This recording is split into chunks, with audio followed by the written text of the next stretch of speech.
ಪ್ರಿಯ ವೀಕ್ಷಕರೆಲ್ಲರಿಗೂ ನಮಸ್ಕಾರ. ಸುತ್ತಮುತ್ತ ಕಾರ್ಯಕ್ರಮದ ಇಂದಿನ ಸಂಚಿಕೆಗೆ ನಿಮ್ಮೆಲ್ಲರಿಗೂ ಆತ್ಮೀಯ ಸ್ವಾಗತ. ನಗರದ ಎಲ್ಲೆಡೆ ಜರುಗುವಂತಹ ಸಭೆ, ಸಮಾರಂಭ, ಸಮಾವೇಶಗಳು, ವಿವಿಧ ಸಾಂಸ್ಕೃತಿಕ ಕಾರ್ಯಕ್ರಮಗಳನ್ನು ನಿಮ್ಮ ಮುಂದೆ ಪ್ರಸ್ತುತಪಡಿಸುವುದೇ ಕಾರ್ಯಕ್ರಮದ ಉದ್ದೇಶ. ಇಂದಿನ ಸಂಚಿಕೆಯ ವಿಶೇಷಗಳೇನು ನೋಡಿ ಬರೋಣ. ಡಾಕ್ಟರ್ ಚಿದಾನಂದಮೂರ್ತಿ ಕನ್ನಡದ ಹಿರಿಯ ಸಾಹಿತಿ, ಸಂಶೋಧಕರು ಹಾಗೂ ಇತಿಹಾಸಕಾರರು ಹೌದು. ಡಾಕ್ಟರ್ ಚಿದಾನಂದಮೂರ್ತಿರವರು ಅನೇಕ ಕನ್ನಡ ಪರ ಹೋರಾಟಗಳು, ಹಂಪಿ ಸ್ಮಾರಕಗಳ ಸಂರಕ್ಷಣೆ ಹಾಗೂ ಕನ್ನಡ ಭಾಷೆಗೆ ಶಾಸ್ತ್ರೀಯ ಸ್ಥಾನಮಾನ ಲಭಿಸಲಿ ಎಂದು ಅಹರ್ನಿಶಿ ಹೋರಾಡಿದಂತಹ ಮಹನೀಯರು. ಡಾಕ್ಟರ್ ಚಿದಾನಂದಮೂರ್ತಿರವರು ಅನೇಕ ಕೃತಿಗಳನ್ನು ರಚಿಸಿದ್ದು, ಪುಸ್ತಕಗಳ ಮರುಮುದ್ರಣ ಲೋಕಾರ್ಪಣೆ ಕಾರ್ಯಕ್ರಮವನ್ನು ಇತ್ತೀಚೆಗಷ್ಟೇ ಬೆಂಗಳೂರಿನ ನಯನ ಸಭಾಂಗಣದಲ್ಲಿ ನೆರವೇರಿಸಲಾಯಿತು. ಮರುಮುದ್ರಿತ ಕೃತಿಗಳ ಲೋಕಾರ್ಪಣೆಯನ್ನು ಹಿರಿಯ ಸಾಹಿತಿ ಹಾಗೂ ಸಂಶೋಧಕರು ನಾಡೋಜ ಹಂಪ ನಾಗರಾಜಯ್ಯರವರು ನೆರವೇರಿಸಿಕೊಟ್ಟರು.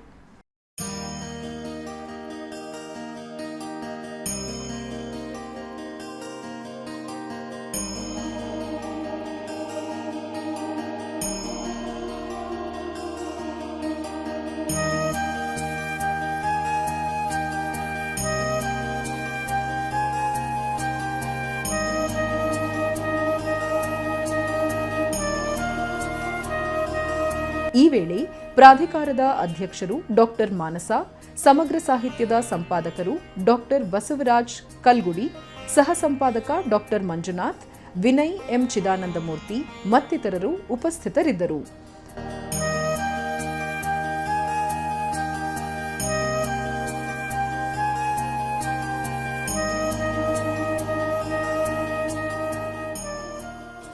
ಕನ್ನಡ ಪುಸ್ತಕ ಪ್ರಾಧಿಕಾರ ಇಂತಹ ಮಹತ್ವದ ಸಾಹಿತಿಗಳ ಅನೇಕ ಸಂಪುಟಗಳನ್ನ ನಿರಂತರವಾಗಿ ಪ್ರಕಟ ಮಾಡ್ತಾ ಬರ್ತಾ ಇದೆ. ಹಾಗೆಯೇ ಅದು ಅತ್ಯುತ್ತಮವಾಗಿ ಮಾರಾಟ ಕೂಡ ಆಗ್ತಾ ಇದೆ. ಸಾಹಿತ್ಯಾಸಕ್ತಿ ಕುಂದುತ್ತಾ ಇದೆ, ಪುಸ್ತಕಗಳು ಓದುವವರು ಇಲ್ಲ ಅನ್ನುವ ಕೂಗು ಅನೇಕ ಕಡೆ ನಮಗೆ ಕೇಳಿ ಬರುತ್ತೆ. ಆದರೆ ಕನ್ನಡ ಪುಸ್ತಕ ಪ್ರಾಧಿಕಾರದ ಮಟ್ಟಿಗೆ ನಮ್ಮ ವ್ಯಾಪಾರ ವಹಿವಾಟನ್ನ ನೋಡಿದರೆ ನಿಜವಾಗ್ಲೂ ಕನ್ನಡ ಪುಸ್ತಕಗಳನ್ನ ಓದುವವರ ಸಂಖ್ಯೆ ಇನ್ನೂ ಇದೆ. ಅದರಲ್ಲಿಯೂ ನಮ್ಮ ಪ್ರಾಧಿಕಾರದ 3 ತಿಂಗಳುಗಳಲ್ಲಿ 50% ರಿಯಾಯಿತಿ ಕೊಡ್ತೇವೆ. ಜನವರಿ, ಆಗಸ್ಟ್ ಮತ್ತೆ ನವೆಂಬರ್ ತಿಂಗಳಲ್ಲಿ. ಆಗ ನಮಗೆ ಸುಮಾರು 2 ಲಕ್ಷ ರೂಪಾಯಿ ಒಂದು ತಿಂಗಳಿಗೆ ಪುಸ್ತಕಗಳು ಮಾರಾಟ ಆಗುತ್ತೆ. ಅದು ಕನ್ನಡ ಪುಸ್ತಕ ಲೋಕ ಇನ್ನು ನಿರಾಶೆಯ ಇದನ್ನ ನೋಡ್ಬೇಕಾಗಿಲ್ಲ, ಭರವಸೆಯ ಕಿಡಿ ಇನ್ನೂ ಇದೆ ಅನ್ನುವ ಒಂದು ಭಾವನೆಯನ್ನ ಡಾಕ್ಟರ್ ಹಂಪ ನಾಗರಾಜಯ್ಯರವರು ಈ ವೇಳೆ ಡಾಕ್ಟರ್ ಚಿದಾನಂದಮೂರ್ತಿರವರ ಸಂಶೋಧನೆ ಮತ್ತು ಬರಹಗಳು ಕನ್ನಡ ಸಾಹಿತ್ಯ ಮತ್ತು ಇತಿಹಾಸಕ್ಕೆ ಅತ್ಯಂತ ವಿಶ್ವಾಸವನ್ನ ತುಂಬಿದೆ. ಅಧ್ಯಾಪನ, ಸಂಶೋಧನೆ, ಹಳೆಗನ್ನಡ, ಜಾನಪದ, ಸಾಹಿತ್ಯ ಸೇರಿದಂತೆ ಹಲವು ಕ್ಷೇತ್ರಗಳಲ್ಲಿ ಸನ್ಮಾನ್ಯರು ತಜ್ಞರಾಗಿದ್ದರು. ಬೆಂಗಳೂರು, ಮೈಸೂರು, ಹಂಪಿ ಕನ್ನಡ ವಿಶ್ವವಿದ್ಯಾಲಯಗಳಿಗೆ ಅವರ ಸಂಶೋಧನಾ ಕೃತಿಗಳು ಗೌರವವನ್ನ ತಂದುಕೊಟ್ಟಿದೆ ಎಂದು ಅಭಿಪ್ರಾಯಪಟ್ಟರು. ಗುರುಗೆ ತುಂಬ ಸಂತೋಷ ಕೊಡುತ್ತೆ. ಯಾಕೆಂದರೆ ಚಿದಾನಂದಮೂರ್ತಿಯವರ ವಿದ್ಯಾರ್ಥಿಗಳು ಕೂಡ ಹೌದು ಅವರು. ಹೀಗೆ ಇಬ್ಬರು ಗುರುಗಳ ಹಳೆ ವಿದ್ಯಾರ್ಥಿಗಳು ಜೊತೆಗೆ ನನ್ನ ಹಳೆ ಮಿತ್ರರು ಕೆಲವರು ಪ್ರಜಾವಾಣಿಯಲ್ಲಿ 30 ವರ್ಷದಿಂದ ನನ್ನ ಸ್ನೇಹಿತರಾಗಿದ್ದಂತಹ ಬರೀ ನೀವು ಶೈಲೇಶ್ ಅಂತೀರಿ, ಅವರು ರಾಜ ಶೈಲೇಶ್ ಚಂದ್ರಗುಪ್ತ ಅವರು ಇಡೀ ಕುಟುಂಬ ನನಗೆ ಅಂದರೆ ಈ ಸಮಾರಂಭದಲ್ಲಿ ಎಂದೋ ಒಂದು ಆತ್ಮೀಯ ಪ್ರಭಾವಳಿ ಪರಿವೇಶ ಉಂಟಾಗಿರೋದ್ರಿಂದ ನಾನು ಆತ್ಮೀಯ ಧಾಟೆಯಲ್ಲೇ ಮಾತಾಡೋದು ಅಂತ ತೀರ್ಮಾನ ಮಾಡ್ಕೊಂಡು ಏನೋ ಒಂದು ಒಳಮೊಗವಾಗಿ ತುಂಬ ಅತಿಗಾಂಭೀರ್ಯ ಏನು ಬೇಕಿಲ್ಲ. ಚಿದಾನಂದಮೂರ್ತಿ ಅವರ ಕುರಿತು ಮಾತನಾಡೋದು ಅಂದರೆ ಹಳೆಗನ್ನಡ ಸಾಹಿತ್ಯದ ಸಂಶೋಧನೆಯ ಬೆಳವಣಿಗೆಯನ್ನ, ವಿಕಾಸ ಪಥವನ್ನ, ಪ್ರಯಾಣವನ್ನ ಗುರುತಿಸಿದ ಹಾಗೆ ದಾಖಲಿಸಿದಾಗುತ್ತೆ.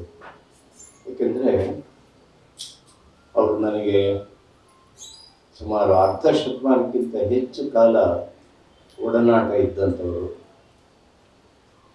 1953ನೇ ಇಸ್ವಿಲಿ ಅವರು BA ಆನರ್ಸ್ ಮಾಡಿ ಅವರು ಒಳ್ಳೆ ಅವ್ರು ಬದುಕೋದನ್ನ ತುಂಬ ಬೇಡ, ನಾನು ಅವ್ರ ಬರವಣಿಗೆ ಕುರಿತು ಮಾತಾಡ್ತೀನಿ. ಬದುಕು ಎಲ್ಲ ನೀವು ಓದ್ಕೊಂಡಿರ್ತೀರ, ಅದರಿಂದ ಅವ್ರ ಬರವಣಿಗೆ, ಆ ಬರವಣಿಗೆಯ ಮೌಲಿಕತೆ, ಮಹತ್ವ, ಪ್ರಸ್ತುತತೆ ಇದನ್ನ ಒಂದು ದೃಷ್ಟಿಯಲ್ಲಿ ಇಟ್ಕೊಂಡು ಅದರ ಪರಿಪ್ರೇಕ್ಷ್ಯದಲ್ಲಿ ಮಾತನಾಡೋದು ಸೂಕ್ತ ಅಂತ ಅಂದ್ಕೊಳ್ತೀನಿ. 1953ನೇ ಇಸ್ವಿಯಲ್ಲಿ ಆಗ್ತಾನೆ BA ಮಾಡಿಕೊಂಡು ಚಿದಾನಂದ ಮೂರ್ತಿಯವರು ತುಮಕೂರಿನ ಸರ್ಕಾರಿ ಪ್ರಥಮ ದರ್ಜೆ ಕಾಲೇಜಿಗೆ ಅಧ್ಯಾಪಕರಾಗಿ ಬಂದರು. ಪಾಠ ಮಾಡೋದಕ್ಕೆ ಅವರು ಬಂದದ್ದು ಸುಮ್ಮನೆ ನಡ್ಕೊಂಡು ಬರಲಿಲ್ಲ, ಅವ್ರದ್ದೊಂದು ನಡಿಗೆ ಇದೆ. ಆಮೇಲೆ ಬೋರ್ಡ್ ವರ್ಕ್ ಮಾಡೋದು ಅಂದರೆ ಕುಡಿತಾ ಇರ್ತಾರೆ ನೀವು ವಿದ್ಯಾರ್ಥಿಗಳು.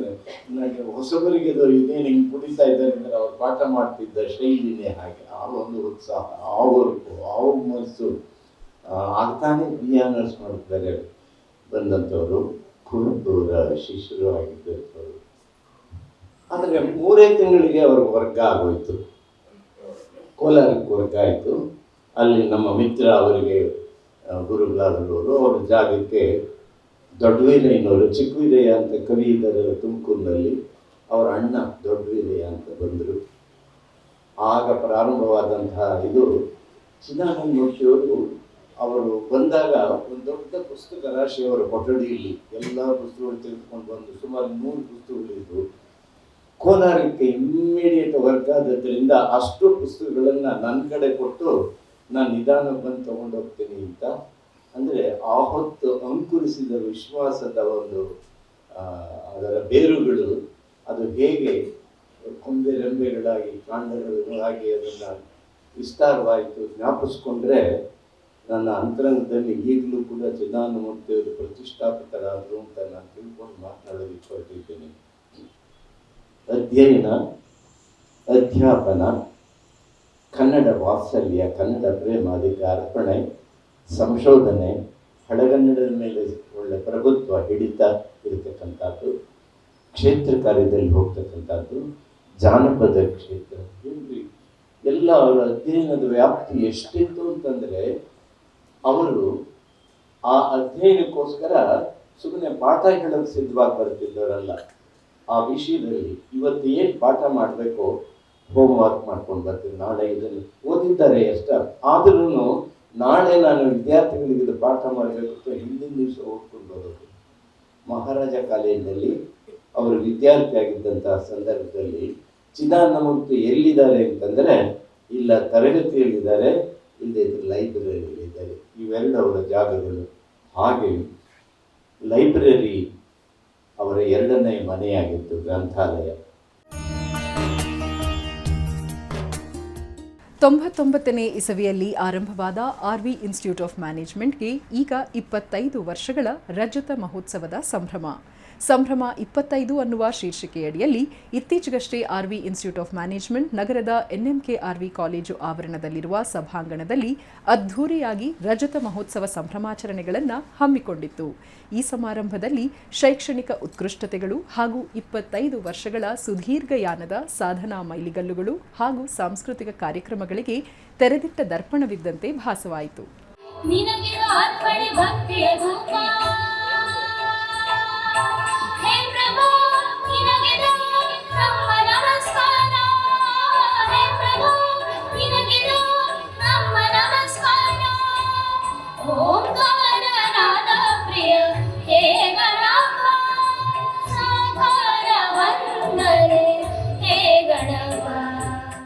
RV ಇನ್ಸ್ಟಿಟ್ಯೂಟ್ ಆಫ್ ಮ್ಯಾನೇಜ್ಮೆಂಟ್ನ ಸಂಭ್ರಮ 25 ರಜತ ಮಹೋತ್ಸವ ಸಮಾರಂಭದಲ್ಲಿ ಬೆಳಗಾವಿಯ ಇಸ್ಕಾನ್ ಗೋಕುಲಧಾಮದ ಪರಮಪೂಜ್ಯ ಶ್ರೀ ಶ್ರೀ ಮಾಧವ ಪ್ರಭುರವರ ದಿವ್ಯ ಸಾನ್ನಿಧ್ಯದಲ್ಲಿ ಜರುಗಿತು.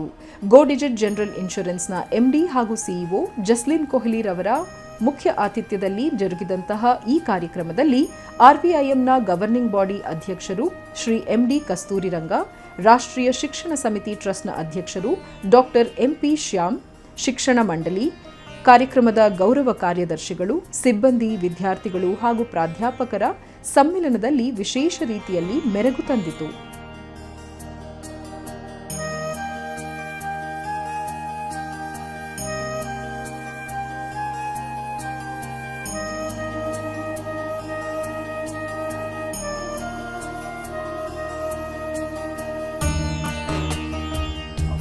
institutions are immortal at times, and RVIM is not an exception to that. From a very humble beginning in 1999 to one of the most sought after institutions by aspiring MBAs, whom we call the leaders and entrepreneurs of tomorrow, is the transformation of RVIM in the last 25 years.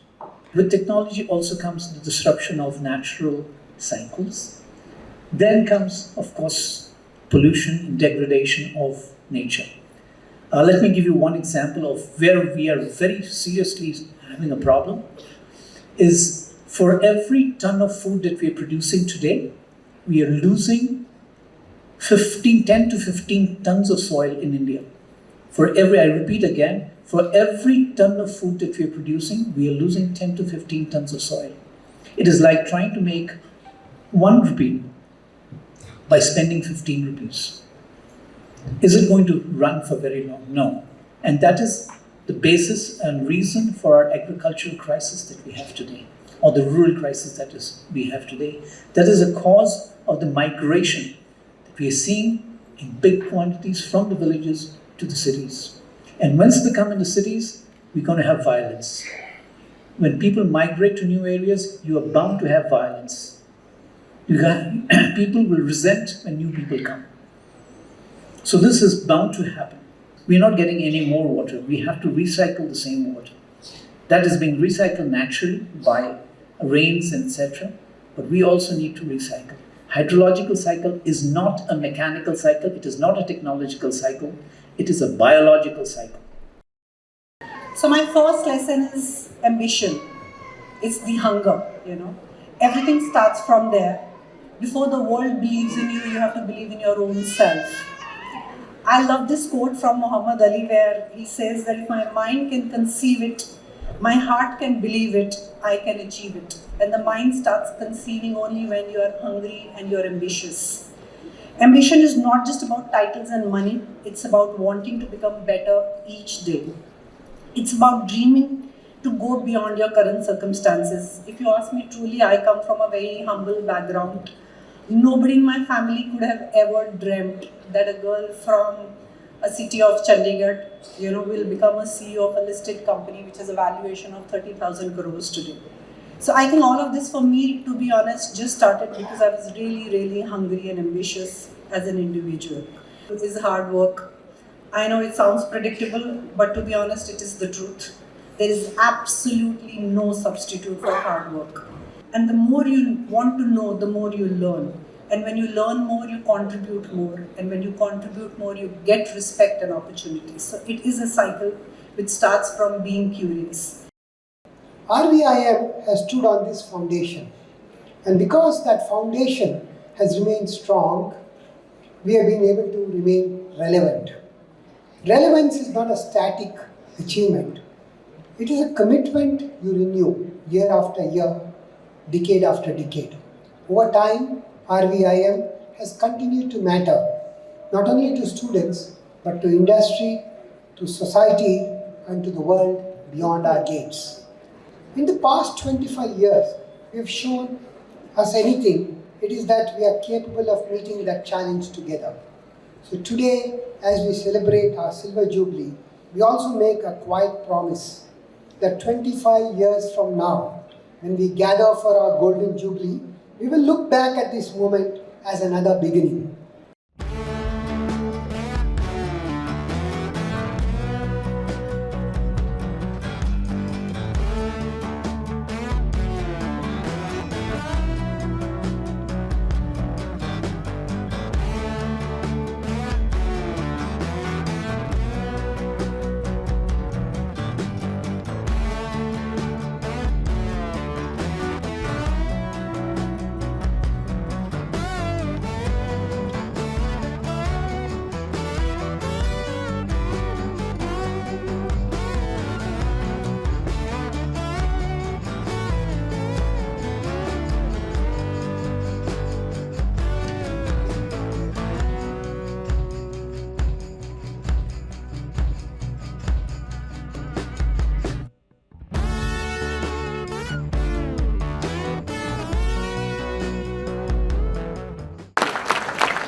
ರಾಷ್ಟ್ರಕವಿ ಕುವೆಂಪು ಕನ್ನಡದ ಅಗ್ರಮಾನ್ಯ ಕವಿ, ಚಿಂತಕರು, ವಿಮರ್ಶಕರು, ನಾಟಕಕಾರರು, ಕಾದಂಬರಿಕಾರರು ಹೌದು. ಅಕ್ಷರ ಸಂಸ್ಕೃತಿಗೆ ಬಹಳ ವಿಶೇಷವಾದಂಥ ಮಹತ್ವವನ್ನು ತಂದೊಡ್ಡಿದ್ದಂಥ ರಾಷ್ಟ್ರಕವಿ ಕುವೆಂಪುರವರ ನೆನಪಿನಲ್ಲಿ ಹಾಗೂ ಅರ್ಪಿತವಾಗಿ ಡಾಕ್ಟರ್ ರಾಮ್ ಪ್ರಸಾದ್ ಮಿಟ್ಟೂರುರವರು ಬೆಂಗಳೂರಿನ ಕುಮಾರ ಪಾರ್ಕ್ ಬಳಿ ಇರುವ ಗಾಂಧಿ ಭವನದಲ್ಲಿ ರಾಷ್ಟ್ರಕವಿ ಕುವೆಂಪುರವರಿಗೆ ಸಮರ್ಪಿತವಾದಂಥ ಕವನ ಸಂಕಲನದ ಪುಸ್ತಕ ಲೋಕಾರ್ಪಣೆ ಕಾರ್ಯಕ್ರಮ ರಸಋಷಿಗೆ ಕಾವ್ಯ ನಮನ ಈ ಶೀರ್ಷಿಕೆಯಡಿಯಲ್ಲಿ ಬಹಳ ಸೊಗಸಾಗಿ ಮೂಡಿಬಂದಿತು. ಕುವೆಂಪು ಟ್ರಸ್ಟ್ನ ಅಧ್ಯಕ್ಷರು ಶ್ರೀ ಬಿಎಲ್ ಶಂಕರ್ ರವರ ಅಧ್ಯಕ್ಷತೆಯಲ್ಲಿ ಮೂಡಿಬಂದಂತಹ ರಸಋಷಿಗೆ ಕಾವ್ಯ ನಮನ ಪುಸ್ತಕ ಲೋಕಾರ್ಪಣೆ ಕಾರ್ಯಕ್ರಮದಲ್ಲಿ ಕುವೆಂಪು ಟ್ರಸ್ಟ್ನ ಮಾಜಿ ಅಧ್ಯಕ್ಷರು ನಾಡೋಜ ಶ್ರೀ ಹಂಪ ನಾಗರಾಜಯ್ಯ, ಬಿಎಂ ಶ್ರೀ ಪ್ರತಿಷ್ಠಾನದ ಅಧ್ಯಕ್ಷರು ಪ್ರೊಫೆಸರ್ ಬೈರಮಂಗಲ ರಾಮೇಗೌಡರವರು, ಕೇಂದ್ರ ಸಂಗೀತ ನಾಟಕ ಅಕಾಡೆಮಿ ಪ್ರಶಸ್ತಿ ವಿಜೇತರು, ಸಂಗೀತ ಸಂಯೋಜಕಿ ಗಾಯಕಿ ಎಚ್ಆರ್ ಲೀಲಾವತಿರವರು, ಕರ್ನಾಟಕ ಗಾಂಧಿ ಸ್ಮಾರಕ ನಿಧಿ ಅಧ್ಯಕ್ಷರು ಡಾಕ್ಟರ್ ವೂಡೆ ಪಿ ಕೃಷ್ಣರವರು ಮತ್ತಿತರ ಗಣ್ಯರು ಭಾಗವಹಿಸಿದ್ದರು.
ನಮ್ಮ ಇತರ ಮಿತ್ರರ ಬಳಿಕನ್ನು ಕೂಡ ಕೇಳ್ತೇನೆ.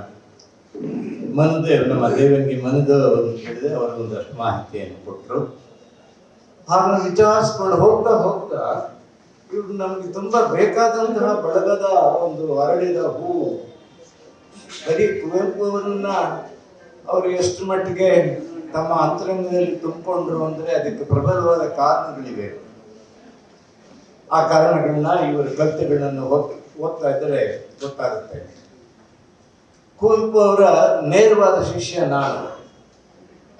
ನಾವು ಮತ್ತು ಇತರ ಶಿಷ್ಯರು ಗುರುವನ್ನ ಆರಾಧಿಸುವ ರೀತಿ, ಅವರ ಸಾಹಿತ್ಯವನ್ನು ಆಳವಾಗಿ ಅಧ್ಯಯನ ಮಾಡಿ ಅದರ ರೂಪ ಸ್ವರೂಪಗಳನ್ನು, ವೈವಿಧ್ಯವನ್ನ, ವೈಭವವನ್ನ ಕುರಿತು ನಮಗೆ ತೋಚಿದ ಹಾಗೆ ಬರವಣಿಗೆ ಎಲ್ಲ ಮಾಡಿದಂಥವ್ರು ನಾವು. ತರಗತಿಯಲ್ಲಿ ಕುವೆಂಪು ಅವರು ಸಿಂಹಾವಲೋಕನ ಮಾಡಿ ನೋಡಿ ಅವರು ಹೇಳಿದ್ರು, 25 ಜನ ಬಂದಿದ್ದೀರಿ, ಓಹೋ ಮಳೆಗಾಲದ ಪ್ರವಾಹ ಅಂದರು. ಅದು ಸ್ವಲ್ಪ ರೂಪಕಗಳಲ್ಲಿ ಮೆಟಾಫರ್ಸ್ನಲ್ಲಿ ಅವರು ಮಾತಾಡ್ತಾ ಇದ್ದರು. ಇದು ಅವರು ಬಳಸಿದ ಮೊದಲನೇ ವಾಕ್ಯ. ಎರಡನೇ ವಾಕ್ಯ ಅವರು ಹೇಳಿದರು, ಮಳೆಗಾಲದ ಪ್ರವಾಹ ಆಯ್ತಲ್ಲ, ಕನ್ನಡ ಕೊಚ್ಚಿ ಹೋಗದ ಹಾಗೆ ನೋಡಿಕೊಳ್ಳಿ. ಯಾವಾಗಲೂ ಪ್ರವಾಹ ಬಂದ್ಬಿಟ್ರೆ ಎಲ್ಲ ಕೊಚ್ಕೊಂಡು ಹೋಗ್ಬಿಡುತ್ತೆ. ನಾವು ಆ ಕಡೆ ನಿಲ್ಸಿದ್ರೆ ಕಾರು, ಲಾರಿ ಅದನ್ನು ಕೊಚ್ಕೊಂಡು ಹೋಗುವಷ್ಟು ವೇಗ ಮತ್ತು ಓಘ ಪ್ರವಾಹಕ್ಕಿರುತ್ತೆ.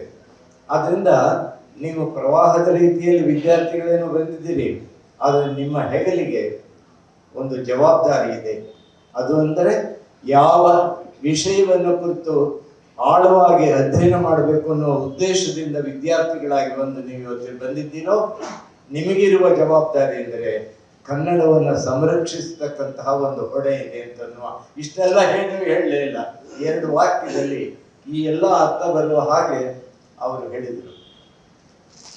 ಕುವೆಂಪು ಅವರನ್ನ ಕುರಿತು ಕನ್ನಡದಲ್ಲಿ ಬಂದಿರುವಷ್ಟು ಬರಹ, ಲೇಖನಗಳು, ಬೇರೆ ಸಂಭಾವನಾ ಗ್ರಂಥಗಳು, PhD ಪ್ರಬಂಧಗಳು, ಆಮೇಲೆ ಡಿಲಿಟ್ ಇದಕ್ಕೆ ಸಬ್ಮಿಟ್ ಮಾಡ್ತಕ್ಕಂಥ ಥೀಸಿಸ್ಗಳು ಅಲ್ಲದೆ MPhil ಥೀಸಿಸ್ಗಳು, ಹೀಗೆ ಹೊಸಗನ್ನಡದ ಯಾವ ಲೇಖಕನಿಗೂ ಯಾವ ಕವಿಗೂ ಬಂದಿಲ್ಲದೆ ಇರತಕ್ಕಂತಹ ಅಷ್ಟು ಒಂದು ರಾಶಿಯಷ್ಟು ಬರವಣಿಗೆ ಬಂದಿರತಕ್ಕಂಥದ್ದು ಕುವೆಂಪು ಅವರನ್ನ ಕುರಿತು. ಆದರೆ ಅದರಲ್ಲಿ ಇಲ್ಲದೇ ಇದ್ದಂತಹ ಒಂದು ವಿಶೇಷ ಅಂತಂದ್ರೆ, ನಮ್ಮ ಮೆಟ್ಟೂರು ರಾಮಪ್ರಸಾದ್ ಅವರು ಏನು ಬರವಣಿಗೆ ಮಾಡಿದ್ದಾರೆ, ಇವತ್ತು ನಾನು ಬಿಡುಗಡೆ ಮಾಡುವ ಒಂದು ಸಂತೋಷ, ಆನಂದ ನನಗೆ ಪ್ರಾಪ್ತವಾಗಿದ್ದಲ್ಲ. ಇದರಲ್ಲಿ ಇವರು ಕವಿತೆಯ ಮೂಲಕ ಕುವೆಂಪು ಅವರಿಗೆ ಥೀಸಿಸ್ ಬೇರೆಯವರು ಗದ್ಯ ರೂಪದಲ್ಲಿ ಬರೆದಿದ್ರೆ, ಇದು ಒಂದು ರೀತಿಯಲ್ಲಿ ಥೀಸಿಸ್ ಅಂತ ಪದ್ಯ ರೂಪದಲ್ಲಿ ಬರೆದ ಥೀಸಿಸ್ ಅಂತ. ರಸ ಋಷಿಗೆ ಕಾವ್ಯನ ರಾಮ್ ಪ್ರಸಾದ್ ಅವ್ರ ಬಗ್ಗೆ ಏನು ಮಾತು. ಯಾಕಂದರೆ ಅವರಿರೋದು ಅಮೇರಿಕ, ಕುವೆಂಪು ಅವರಿದ್ದದ್ದು ಕರ್ನಾಟಕ. ಅವರ ಮಾತಲ್ಲೇ ಹೇಳೋದಾದರೆ, ಕುವೆಂಪು ಅವರ ಮಾತಲ್ಲೇ ಎಲ್ಲಾದರೂ ಇದು ಎಂತಾದರೂ ಇದು ಎಂದೆಂದಿಗೂ ನೀರು ಕನ್ನಡವಾಗಿ. ರಾಮ್ ಪ್ರಸಾದ್ ಅವರು ಅಮೆರಿಕದಲ್ಲಿದ್ದು ಕನ್ನಡವಾಗಿದ್ದಾರೆ. ಕನ್ನಡದ ಕಂಪನಿ ಎಲ್ಲ ಕಡೆ ಹರಡ್ತಾ ಇದ್ದಾರೆ. ಕುವೆಂಪು ಬಗ್ಗೆ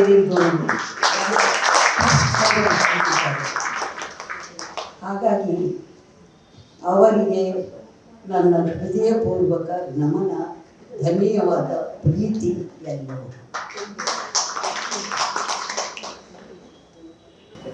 ಅವರ ಬಗ್ಗೆ ನನಗೆ ತುಂಬ ಹೆಮ್ಮೆ ಅನಿಸ್ತಾ ಇದೆ. ಅವರ ಕಾರ್ಯದ ಬಗ್ಗೆ ನನಗೆ ತುಂಬ ಹೆಮ್ಮೆ ಅನಿಸ್ತಾ ಇದೆ. ತುಂಬ ಸಂತೋಷ ಆಗ್ತಾ ಇದೆ. ಇಂಥ ದಿವ್ಯ ಕನ್ನಡಿಗರಿಗೆ ನಮ್ಮೆಲ್ಲರ ಒಂದು ಚಪ್ಪಾಳೆ ಬೇಕು. ನಮಸ್ಕಾರ. ಇವರು ಮುರಿದ ಮೂಳೆಗಳನ್ನ ಜೋಡಿಸುವಂಥವ್ರು, ಕುವೆಂಪು ಮುರಿದ ಮನಸ್ಸುಗಳನ್ನ ಜೋಡಿಸುವಂಥವ್ರು. ಹಾಗಾಗಿ ಮುರಿದ ಮೂಳೆಗಳು ಮತ್ತು ಮುರಿದ ಮನಸ್ಸುಗಳನ್ನ ಜೋಡಿಸುವಂಥವ್ರು ಇಬ್ಬರಿಗೂ ಎಲ್ಲೋ ಒಂದು ಕಡೆ ವೇವ್ಲೆಂತ್ ಹೊಂದಾಣಿಕೆ ಆಗಿರ್ಬೇಕು ಅನ್ನೋ ಕಾರಣಕ್ಕೋಸ್ಕರ ಮಾಡಿದ. ಆಮೇಲೆ ಕಳಿಸಿದ್ರು. ಆಮೇಲೆ ಬೈರಮಂಗಲ ರಾಮೇಗೌಡರು ಮುನ್ನುಡಿ ಬರೆದ ಮೇಲೆ ಇನ್ನು ಬೇರೆ ಬರೆಯೋದಕ್ಕೆ ಏನಿರ್ತದೆ, ನೀವೊಂದು ಹಿನ್ನುಡಿ ಬರೆಯಬೇಕು ಅಂತೇಳಿ ಅದಾದ್ಮೇಲೆ ಮತ್ತೊಂದು ಕಳಿಸಿದ್ರು. ಇದ್ರಲ್ಲಿ ಕಳಿಸಿದ್ರು. ತಿಳಿದಂಗೆ ಸ್ವಲ್ಪ ನಾನು ನನ್ನ ಒಂದಿಬ್ರು ಸ್ನೇಹಿತರ ಜೊತೆ ಸೇರಿ ಒಂದಷ್ಟು ಬರೆದು ಅದನ್ನು ಮುದ್ರಣ ಮಾಡಿದ್ದೇನೆ. ಆ 108 ಬಗ್ಗೆನೂ ಕೂಡ ನಾನು ಅದರಲ್ಲಿ ಪ್ರಸ್ತಾಪ ಮಾಡಿದ್ದೀನಿ ಇವರಿಗೆ. ಅವ್ರಿಗೆ ಯಾಕೆ 108 ಇಷ್ಟೋ ಗೊತ್ತಿಲ್ಲ. 108 ಯಾವ್ಯಾವ ಥರದಲ್ಲಿ ಬಂದಿದೆ ಅನ್ನೋದು ನಾನಲ್ಲಿ ಎಲ್ಲವನ್ನ ಅಲ್ಲಿ ಮೆನ್ಷನ್ ಮಾಡಿದ್ದೇನೆ. ಹಾಗಾಗಿ ಹಂಪನ ಯಾಕೆ ಇದನ್ನು ಬಿಡುಗಡೆ ಮಾಡೋಕ್ಕೆ ಸರಿ ಅಂತೇಳಿ ಹೇಳಿದೆ ಅಂತೇಳಿ ಅಂದ್ರೆ, ಇವತ್ತು ಶಿವರಾತ್ರಿಯ ಮೊದಲನೇ ದಿವಸ ಅಂತ ಹೇಳಿ ಅಷ್ಟಿಗೆ ನಿಲ್ಲಿಸ್ಬಿಟ್ರು ಅವರು. ಇವತ್ತು ಫೆಬ್ರವರಿ 14 ಪಾಶ್ಚಾತ್ಯ ಸಂಸ್ಕೃತಿಯಲ್ಲಿ ಪ್ರೇಮಿಗಳ ದಿವಸನೂ ಹೌದು. ಇಲ್ಲಿರೋ ಪೈಕಿನಲ್ಲಿ ಯಾರು ಪ್ರೇಮಿಸಿ ಮದುವೆ ಆದ್ರೂ ಇಲ್ಲೋ ಗೊತ್ತಿಲ್ಲ, ಇವರಂತೂ ಪ್ರೇಮಿಸಿ ಮದುವೆ ಆದ್ರು. ಇವರಿಗಿಂತ ವಯಸ್ಸಲ್ಲಿ 2 ವರ್ಷ ದೊಡ್ಡವರಾಗಿದ್ದಂತ ಕಮಲಾ ಅವರನ್ನ ಪ್ರೇಮಿಸಿ ಅನೇಕ ಪತ್ರಗಳನ್ನ ಬರೆದು ಎಲ್ಲ ಮಾಡಿ ಹಲವಾರು ವರ್ಷಗಳ ಕಾಲ ಬರೀ ಪತ್ರದಲ್ಲೇ ಪ್ರೇಮ ವ್ಯವಹಾರ ಆಗಿ, ಆಮೇಲೆ ಇವ್ರದ್ದು ಅಂತರ್ಜಾತೀಯ ಅಲ್ಲ, ಅಂತರ್ಧರ್ಮೀಯ ವಿವಾಹ ಇದೆ. ಹಾಗಾಗಿ ಆ ಒಂದು ಕುವೆಂಪುರ ಶಿಷ್ಯ ಆಗಿದ್ದಕ್ಕೆ ಸಾರ್ಥಕ ಆಗಿ ಕಮಲಾ ಹಂಪನವರು ಮದುವೆ ಆಗಿದೆ. ಅಲ್ಲಿಂದ ಇಲ್ಲಿಗೆ ಅವ್ರು ಹೇಗೆ ನಡ್ಕೊಂಡು ಬಂದ್ರು ಅಂತ ನೀವು ನೋಡಿದ್ದೀರಿ. ಬಹಳ ಏನಾಗಿಲ್ಲ, ವಯಸ್ಸು ಬರೀ 90 ಅಷ್ಟೇ.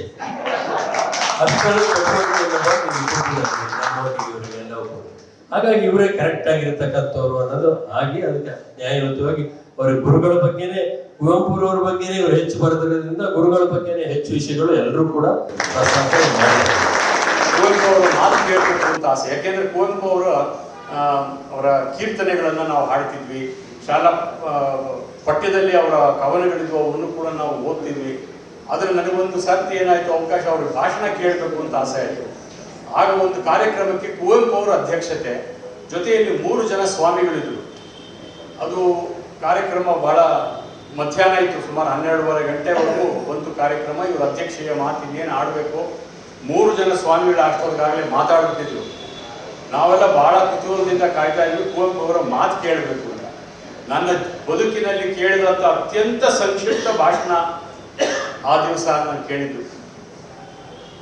ಕುವೆಂಪು ಅವರು 3 ಜನ ಸ್ವಾಮಿಗಳ ಮಾತಾದ್ಮೇಲೆ ಮುಂದೆಲ್ಲ ನಾವು ವಿದ್ಯಾರ್ಥಿಗಳು ಕೂತಿದ್ವಿ. ಅವರು ಒಂದೇ ಮಾತು ಹೇಳಿದರು, ಅತಿ ಉಪದೇಶ ಅನೇಕ ವೇಳೆ ಅಜೀರ್ಣವಾಗಿಬಿಡಬಹುದು, ನಾನೇನು ಮಾತಾಡೋದಿಲ್ಲ ಅಂತ ಕೂತ್ಕೊಂಡ್ಬಿಟ್ಟು ಅಷ್ಟೇ ಅವರ ಅಧ್ಯಕ್ಷೀಯ. ಇವತ್ತು ಬಿಡುಗಡೆಯಾದ ಪುಸ್ತಕ ಕೂಡ ಬಿಟ್ಟು ರಾಮ್ ಪ್ರಸಾದ್ ಅವರು ನಮ್ಮನ್ನೆಲ್ಲ ಇಲ್ಲಿಗೆ ಸೇರಿಸೋದಕ್ಕೆ ಕಾರಣವಾದಂತ ಪುಸ್ತಕ ರಸಋಷಿಗೆ ಕಾವ್ಯ ನಮನ. ಆ ರಸಋಷಿ ಕೂಡ ಕುವೆಂಪು. ಕುವೆಂಪು ಒಂದು ದಿಗ್ಗಜ ಅಂದ್ರೆ ದಿಕ್ಕನ್ನ ಹೊತ್ಕೊಂಡಿರುವಂತ ಗಜ. ಕನ್ನಡ ಸಾಹಿತ್ಯದ ಎಲ್ಲ ಪ್ರಕಾರಗಳಲ್ಲಿ ಬಹಳ ಅದ್ಭುತವಾದಂತಹ ಕೃತಿಗಳನ್ನ ರಚನೆ ಮಾಡಿದಂಥವ್ರು.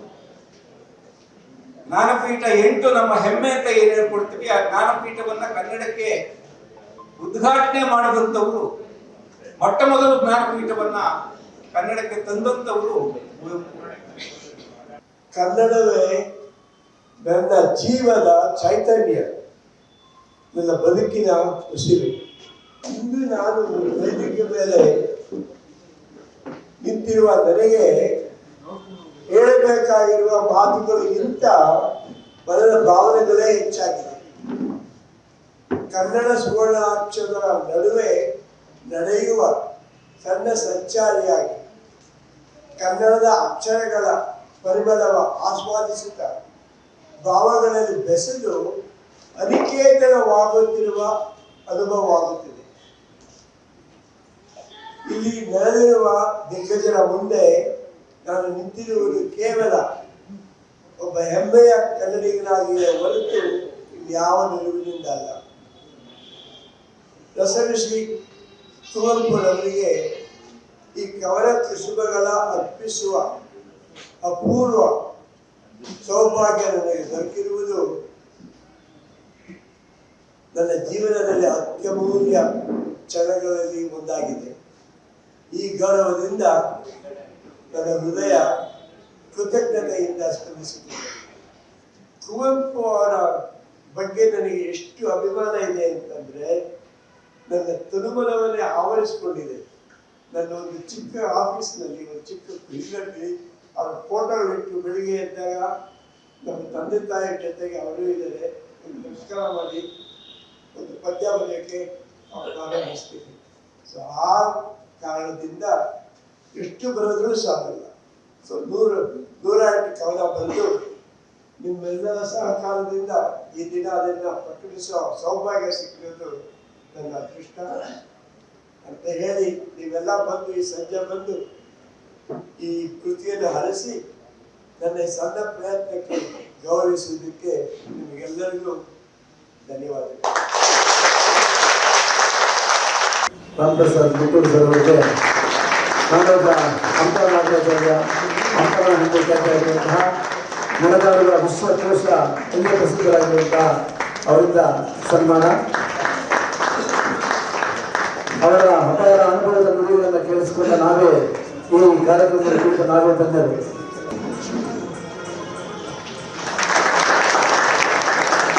ವೀಕ್ಷಕರೇ, ಇದಾಗಿತ್ತು ಇಂದಿನ ಸುತ್ತಮುತ್ತ ಕಾರ್ಯಕ್ರಮದ ಸಂಚಿಕೆ. ಈ ಸಂಚಿಕೆ ನಿಮ್ಮೆಲ್ಲರಿಗೂ ಇಷ್ಟವಾಗಿದೆ ಅಂತ ಭಾವಿಸ್ತೀನಿ. ಮುಂದಿನ ಸಂಚಿಕೆಯಲ್ಲಿ ಮತ್ತಷ್ಟು ಮಾಹಿತಿ ಹಾಗೂ ಮನರಂಜನಾ ಆಯಾಮಗಳನ್ನು ಹೊತ್ತು ನಿಮ್ಮೆಲ್ಲರನ್ನ ಭೇಟಿ ಮಾಡ್ತೀನಿ. ಅಲ್ಲಿವರೆಗೂ ವಂದನೆಗಳು.